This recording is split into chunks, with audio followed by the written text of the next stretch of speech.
Welcome to the Sixth Wheels Consulting Podcast, dialoguing disability and discussing difference, inclusion, and all abilities in today's world. Now here are your hosts, Matthew Shapiro and Bob Nolly. There you are. Come on in, have a seat. How are you? This is Dr. Bob Nolly, and you have reached the Six Wheels Consulting Disability Podcast. Here's my co-host, the host, my good buddy, Matthew Shapiro. How are you? I'm great, Bob. When you say have a seat, it just makes me laugh because I'm always sitting. Yeah. Okay. But we invite people in. We want them to be comfortable, and that's like a metaphor for that. Yes, we do. Yeah. Just figured I'd get our audience off to a good laughter tonight. So, that's right. We could package good laughs and sell them, and we'd be in good shape. Yes, we would. Had a thought here. So we turned you always want this to be evergreen. And by that, I mean, you want people to be able to listen to this and have it to be timeless. Doesn't that sound wonderful? Yes. This will be timeless. But Yes. So you never mentioned the date. Although I do that a lot. And, I'm going to do it here too. We've just turned the page to October. Hard to believe, right? Yeah. We blew through the summer. The school buses are back on the road, and it's October, and the fall is one of my favorites, largely because of the color of the fall foliage, and I really enjoy seeing that. Yes. So I don't know if I'll get in the car and drive west to get up to the mountains between then, but turn the page to October, and all of a sudden you felt it, I'm sure, summer has left temperature-wise. At least the humidity of it is gone. Sure. So things are more moderate as well.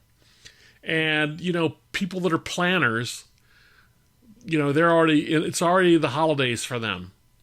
We're barely in October. They're already planning their Thanksgiving celebration or their Christmas, Kwanzaa, Hanukkah celebration. It's already winter for them. I was just in the store the other day, and there's already Christmas decorations out, and it makes me sick.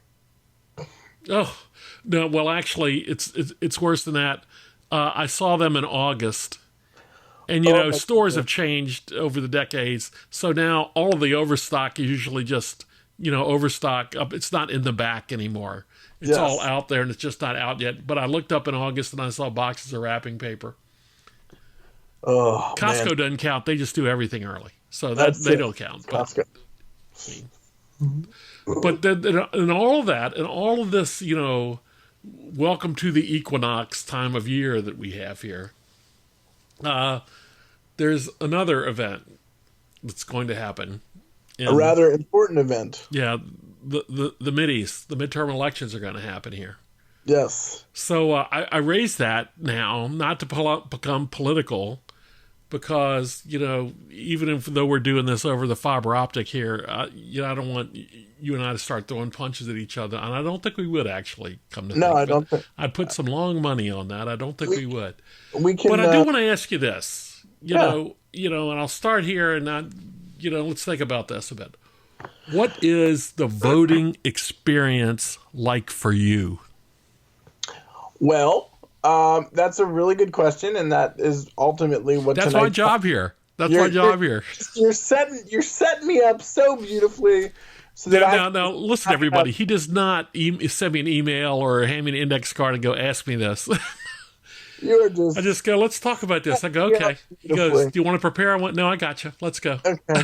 And just like that. So I'll do it one more time. Just like that. So it's fall in October, the equinox, and we have a big event. So what is the voting experience like for you? It's very ironic that you mentioned that, because, first of all, the voting experience for me is there's a lot of good and there's a lot of bad. Let me start with the good. All right, obviously, let's do that. Yep. Obviously, maybe not obviously, but in a lot of cases, I'm able to perform my civic duty to vote in whatever election there is, whether it's a gubernatorial election, a presidential election, a midterm election, whatever election there is. And so with most of the precincts nowadays being in schools, a lot of times they are accessible. But there are, I don't want to say a lot of times. I know let me use me as the example. My precinct is accessible, but there are several instances that I've heard of that people's precincts are not accessible. And so voting automatically becomes a barrier to people with disabilities to be able to perform their civic duty. And it's interesting to me because people with disabilities aren't often a targeted voting bloc of people who politicians court their vote for.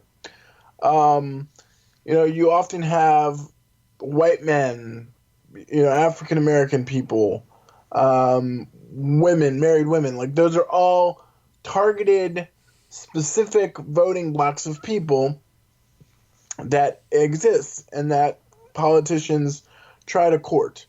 But people with disabilities are not one of those populations. And I've always scratched my head as to why that's the case, considering we are one of the largest, if not the largest, minority groups that exist, having, 1 in 5 people live with a disability in this country. And so, it's always been baffling to me that politicians don't do more of an active approach to target that vote. And one of the reasons I think that is, well, there's a couple of reasons. I've actually heard from people who are involved in the political space and who have said stories about politicians. They often say, well, people with disabilities don't vote, so why would we court that? Is that true in your mind? Is that true? I don't think it's true. And I think that's again, this is just me speaking myself. I know that I vote in every election. I know tons of people with disabilities who vote. And I think that goes back to, again, sort of a societal stigma that society doesn't view people with disabilities as like valuable members of our communities, right? And so that ties back to our overall conversation that we always have on this lovely podcast of ours, that why is that the case? And why is it not highlighted more? In the last presidential election, during the conventions, both candidates had somebody with a disability represented on their center stage. And to me, that was the first time I could remember seeing disability represented in such a way on a national platform by both parties to say that we want to help this population and we want to best court this population. So let me iron this out a little bit to Sure. just make sure we can address all of the angles here. So number one, we started talking about access, but that's like a big issue, but not the one we're on right now. The other thing is, why are the disabled not addressed as a large minority voting bloc on all issues? Sure. That's one. And the second one is, why do candidates not come forward on disability issues? Exactly. And that's like the double whammy right there. Right. And I think you're addressing 3 issues there. Obviously, the physical space of a voting precinct. Nowadays, well,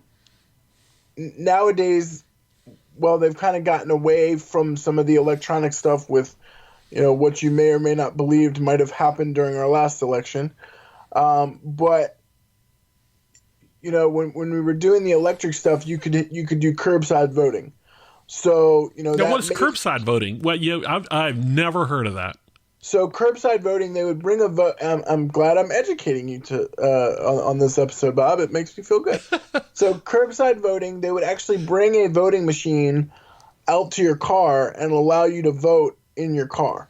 So that was perfect for the elderly, people with disabilities, particularly if your precinct wasn't ADA accessible and there were barriers to somebody having the ability to vote. The barriers that I've often heard about discussed are, one, again, you can't physically get into the space that you're trying to get into to vote. Two, you don't see disability represented on many of your commercials. When they talk about all people, disability is very rarely ever represented.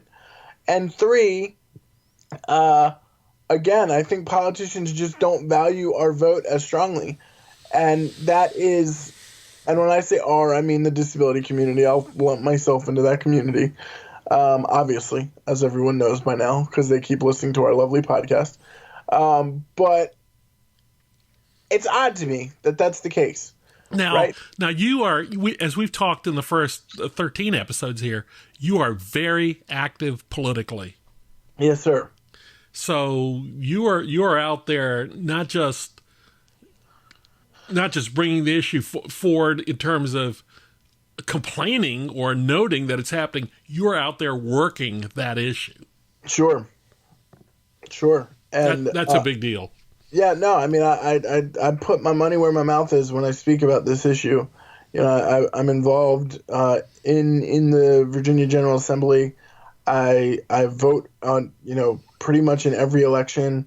I want to make sure that voting precincts are fully inclusive and fully accessible, not only from a physical get-in standpoint, but is your voting area accessible? Do you have an accessible voting machine if need be? Do you have voting machines that could work for individuals who are deaf or blind or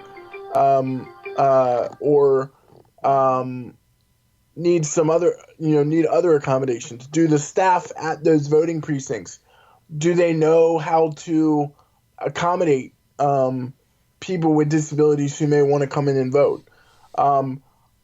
A lot of organizations and national disability organizations always are working on initiatives to improve the voting process for people with disabilities. I think that we still have a ways to go as far as that goes. But also, you got to think about it this way, too, and we've talked about this on a number of occasions as well. It doesn't only affect me as a person with a physical disability. You could also make life easier for the elderly population, so that they still want to participate in their civic duty and be involved in the process. Why not have accommodations in place to better serve everyone, to allow them to perform their civic duty? That's a great point.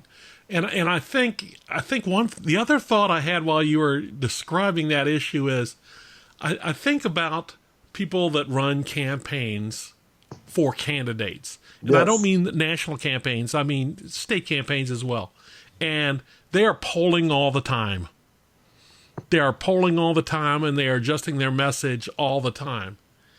And they know how the African-American segment of women age 25 to 35 feels about their candidate and about specific issues. Sure. And they know how senior citizens over 55, 65 feel about certain issues. And they know what the issues are.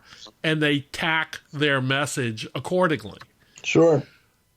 But what we're saying here, I think, is they are not responding to what the disability community thinks about issues and tacking accordingly, even though they have a critical mass. Sure. No, and I would completely agree with that. How often do you hear on the nightly news, when, particularly during election season, when it says white men age 55 and up were polled on issue X, and we're finding that this percent of people wants this candidate and this percent of people want that candidate. You never because they're always focusing on minority populations, right? They're always focusing on the Hispanic population. They're always focusing on, evangelical whites. They're always focusing on African Americans, but very rarely do you see disability polled in that way? Yeah, that's an interesting point. And, here, I don't have an explanation, but I'm going, all right, I'll just use you an example. Sure. You are a white male. So when they address those issues, you're in that bucket. Sure. You're in the age bracket you're in the mid-20s, so you're in that bucket. Mm-hmm. And they're just not looking at the disability community for folks that could be represented in other buckets that I've just mentioned and more. There could be a faith-based bucket, there could be an income bucket. Sure.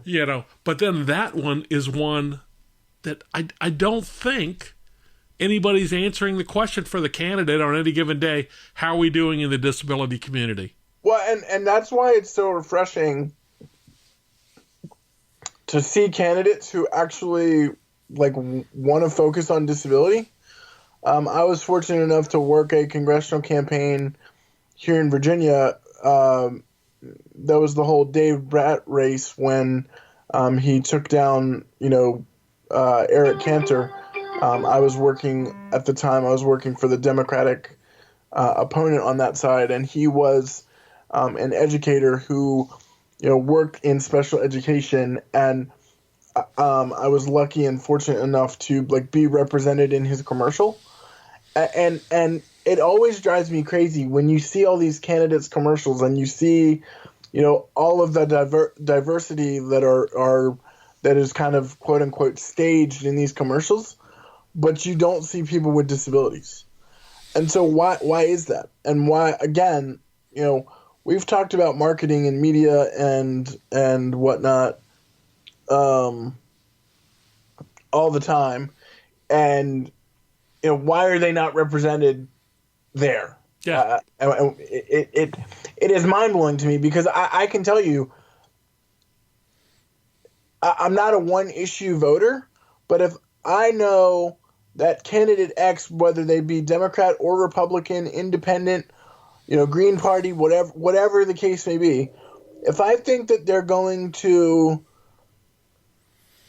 do right by me as an individual with a disability, and they have a genuine interest in thinking about disability issues from a political standpoint, whether it be state, local, or national, then I am more likely to want to get behind that person and vote for that person, because first and foremost, I need to be taken care of as an individual with a disability.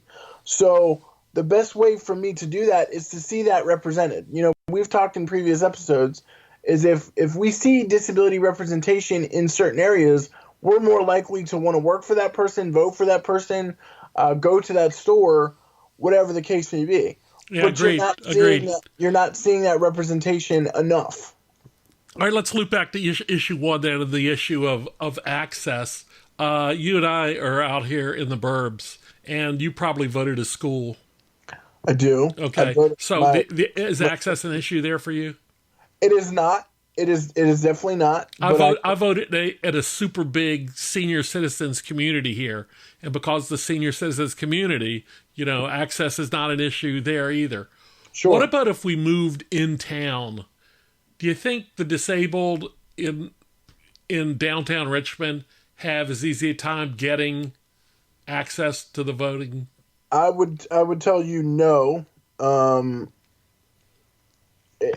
a number of reasons. So downtown is obviously for our listeners, I think they know by now that you and I live in Virginia, in Richmond, Virginia. But I can from based on articles I've read and things that I know, this is not just a Richmond, Virginia issue. If you are in a city area, it is harder for you as a disabled person to get to your voting area. And that's not only because there's no access, but think about it this way too, Bob. Think about from a transportation standpoint. How can a person with a disability who doesn't drive get transportation to their voting precinct? Yeah, absolutely. Go ahead. And, I'm thinking about people, I'm sure people are listening to this screaming, vote absentee, vote the absentee ballot. And you can do that, I guess. But to me, there's something that the tactability, the tactileness, of going to the polls and executing the act.